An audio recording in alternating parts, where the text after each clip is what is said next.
रोज़न में गज़ल पेश खिदमत है। शायर हैं जानिसार अख्तर। हर एक रूह में एक गम छुपा लगे है मुझे,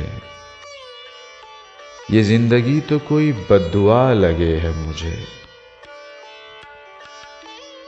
पसंद खातिरे अहले वफा है मुद्दत से,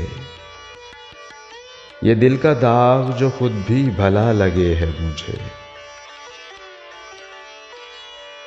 जो आंसुओं में कभी रात भीग जाती है, बहुत करीब वो आवाज़ें पा लगे है मुझे। मैं सो भी जाऊं तो क्या मेरी बंद आंखों में तमाम रात कोई झांकता लगे है मुझे।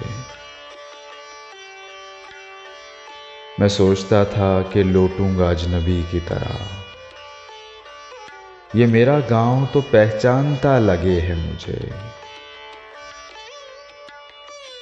न जाने वक्त की रफ्तार क्या दिखाती है, कभी कभी तो बड़ा खौफ सा लगे है मुझे।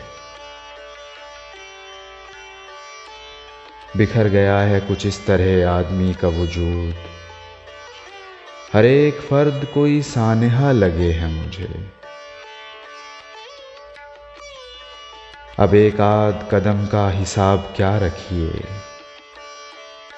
अभी तलक तो वही फासला लगे है मुझे। हकायते गमे दिल कुछ कशिश तो रखती है, ज़माना गौर से सुनता हुआ लगे है मुझे। हर एक रूह में एक गम छुपा लगे है मुझे, ये जिंदगी तो कोई बद्दुआ लगे है मुझे।